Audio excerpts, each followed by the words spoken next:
안녕하세요. 국민의힘 수석대변인 박성훈입니다. 오늘은 총 5건의 논평을 온마이크 하겠습니다.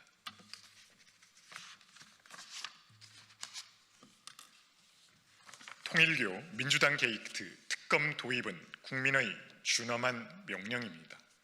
민주당은 즉각 수용하십시오. 통일교 금품 수수 의혹에 대해 특검 도입을 요구하는 국민 여론이 62%에 달하는 것으로 나타났습니다. 통일교 특검은 정치 공세라는 민주당의 주장과 달리 여당 지지층의 67%, 40대의 76%까지 특검 도입에 찬성하고 있습니다. 보수와 진보를 가릴 것 없이 국민 다수가 통일교 문제를 정략이 아닌 민주주의에 대한 위협으로 인식하고 있으며 정치 공세가 아니라 명백한 국민적 요구임이 확인된 것입니다. 그럼에도 통일교 특검을 끝까지 거부하고 있는 이재명 정부와 민주당의 태도는 내로남불이라는 말로도 부족합니다. 과연 양심이라는 것이 존재하기는 하는지 묻지 않을 수 없습니다. 민주당과 이재명 정부는 내란 특검, 김건희 특검, 최혜병 특검을 줄줄이 출범시켰고 상설 특검까지 동원해 국정을 사실상 특검 정국으로 몰아갔습니다. 개딸 진영의 의심 하나만 있어도 곧바로 특검을 발동시켰습니다. 그런데 정작 자신들을 향한 통일교 금품 수수 의혹 앞에서는 증거가 없다, 경찰 수사를 지켜보자며 특검을 거부하고 있습니다.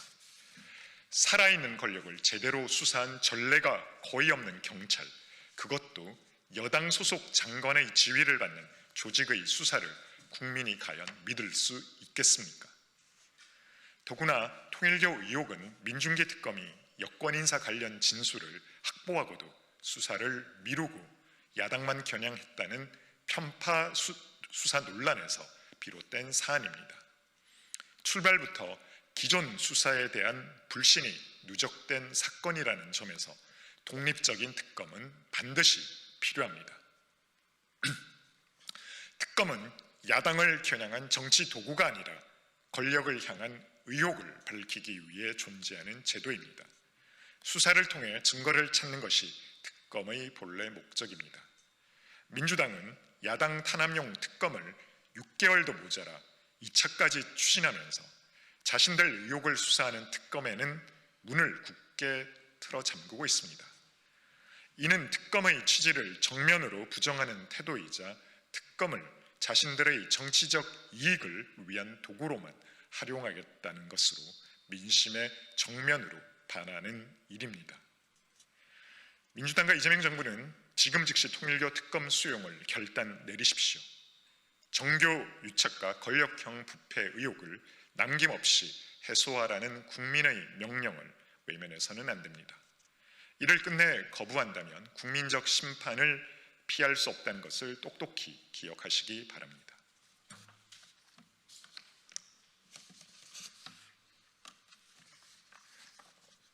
대통령의 위험한 안보 인식만 고스란히 드러낸 통일부 업무 보고입니다. 이재명 대통령의 안보 인식이 우려를 넘어 경악스러운 수준에 이르렀습니다. 어제 통일부 업무 보고에서 북한 노동신문 등 적성 매체에 대해 접근 제한을 두고 국민이 못 보게 만드는 이유는 선전에 넘어가서 빨갱이 될까봐 그런 것이냐, 그냥 열어놓으면 된다라고 말했습니다. 이는 북한 체제 선전과 김씨 일가 우상화를 목적으로 제작된 적성 매체를 아무런 경계 없이 우리 사회 안방까지 들이자는 발상입니다.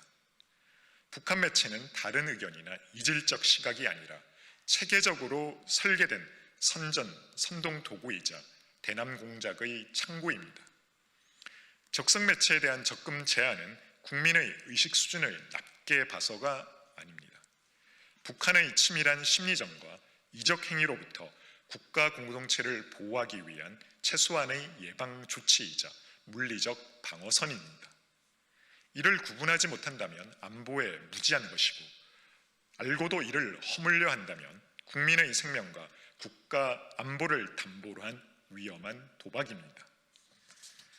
더 심각한 문제는 이재명 정권의 대북 인식과 정부 내 권력 구도입니다. 이 대통령은 이번 업무보고에서 통일부에 정책 주도권을 실어주며 이른바 자주파의 손을 들어줬습니다. 정동영 통일부 장관은 대북 제재 완화, 평화 특사 신설, 서울 평양 베이징 고속철도 구상, 원산 관광 추진까지 거론했고 외교부 장관은 이를 현실로 만들기 위해 최선을 다하겠다고 화답했습니다.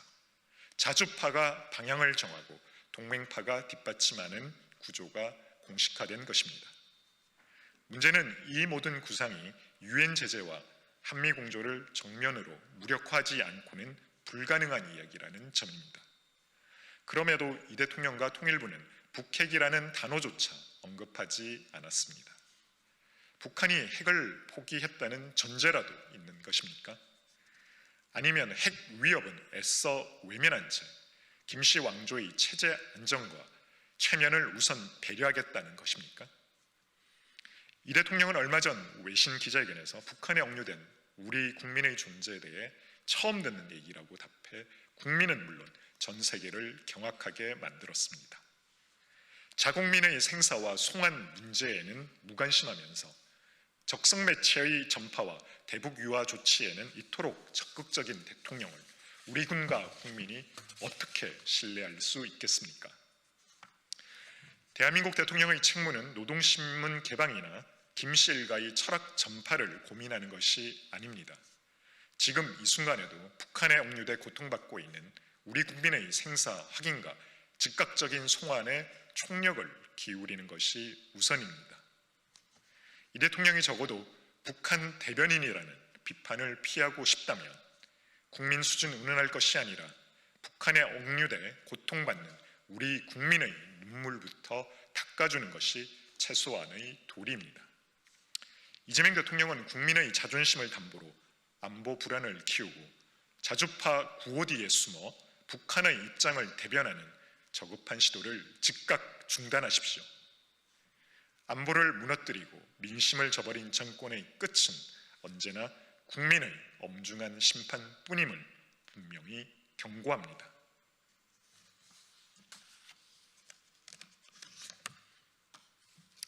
범죄자들에게 인기 많은 전가사범 이재명 대통령의 위험한 도박을 규탄합니다. 이재명 대통령은 19일 재범 위헌성도 없고 충분히 보상의 피해자와 갈등도 없고 사회적 문제가 되지 않으면 가석방을 좀 더 늘리라고 직접 지시했습니다. 이에 정성호 장관은 대통령이 교도소 안에서 인기가 좋으시다고 답했습니다. 국민의 안전과 법 질서를 논의해야 할 공식 업무보고 자리에서 마치 개그 프로그램 코너 같은 만담이 벌어지고 있는 황당한 상황에 국민들은 눈과 귀를 의심할 수밖에 없습니다. 업무보고는 이런 저급하고 가벼운 자리가 결코 아닙니다. 범죄자는 범죄자끼리 통한다고 대통령이 전가사범 범죄자이니 범죄자에게 관대하고 범죄자를 우대하는 작금의 상황을 상식적인 국민들은 도저히 납득할 수가 없습니다.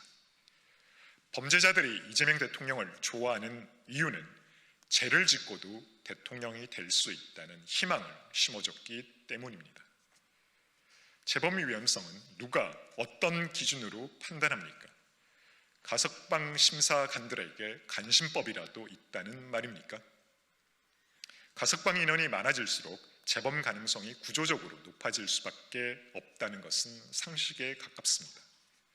재범 위험이 없다고 판단해 가석방한 뒤 또다시 중범죄가 발생한다면 그 책임은 과연 대통령이 질 수 있겠습니까? 대통령의 황당무계한 지시가 대통령 최측근 인사인 이화영 전 경기도 평화부지사를 비롯해 김만배, 나무, 정영학, 정민용과 같은 대장동 일당을 구하기 위한 수작은 아닌지 합리적 의심마저 드는 상황입니다. 가해자 입장에서 가해자를 이해하고 배려하는 대통령의 시선은 범죄 피해자들을 2번, 3번 죽이는 것과 다르지 않습니다. 지금 이 순간에도 피눈물을 흘리는 사람들은 범죄자들이 아니라 선량한 피해자와 그 가족들입니다. 범죄자를 위로하고 피해자보다 가해자를 먼저 생각하는 나라가 정상 국가일 수 없습니다. 범죄자들이 웃고 법을 지키며 살아온 국민들이 상대적 박탈감을 그리고 불안감을 느끼는 사회는 결코 안전하지 않습니다. 이재명 대통령은 범죄자를 위한 정치, 범죄자에게 박수받는 정치를 즉각 중단하십시오. 가석방 학대라는 위험한 도박을 계속한다. 그 피해는 고스란히 선량한 국민에게 돌아갈 것입니다. 국민의 생명과 안전을 실험 대상으로 삼는 국정 운영은 결코 용납될 수 없음을 엄중히 경고합니다.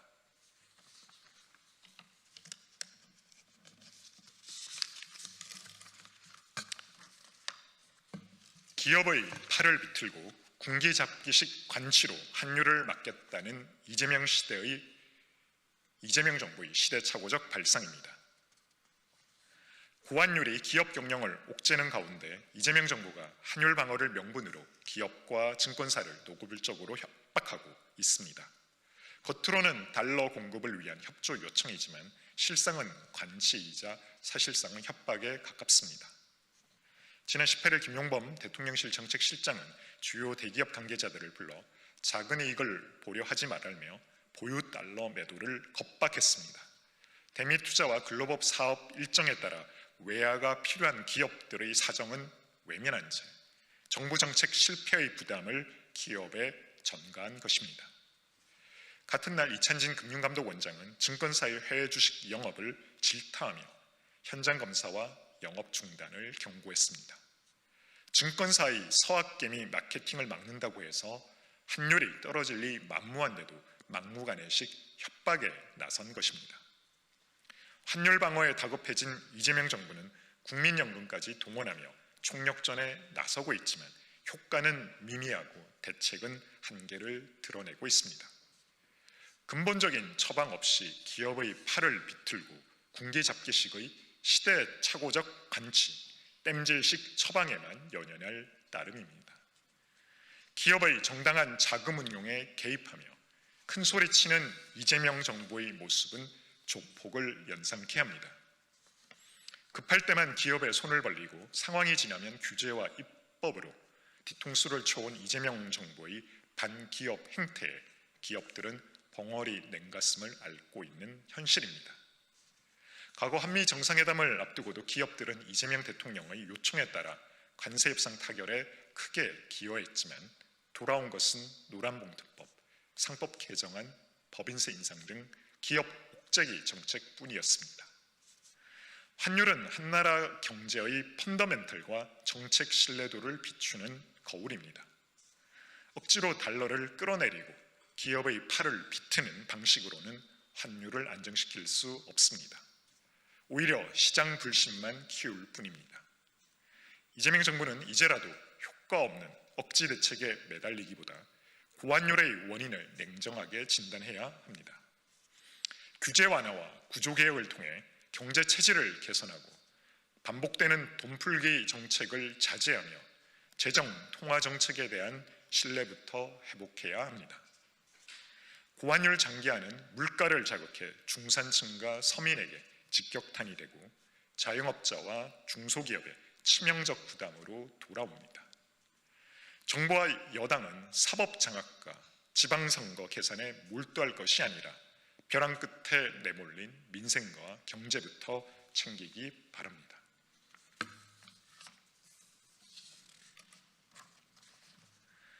누가 누구에게 꼼수를 말하는 것입니까? 민주당은 내란 전담 재판부라는 위험한 시도를 즉각 중단하십시오. 대한민국 사법부의 독립성을 무참히 짓밟고 입법 독재를 통해 재판부까지 입맛대로 고르겠다는 더불어민주당의 오만이 극에 달하고 있습니다. 법원이 내란 사건의 신속하고 전문적인 처리를 위해 전담재판부 설치, 예규 재정 방침을 발표한 것은 사법부가 스스로 효율적인 재판 운영을 위해 내놓은 자구책이자 헌법적 권한에 기초한 합리적 결정입니다.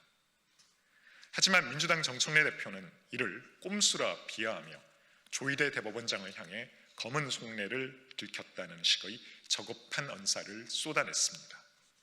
정청래 대표와 민주당에 묻습니다. 대체 누가 누구에게 꼼수를 논합니까?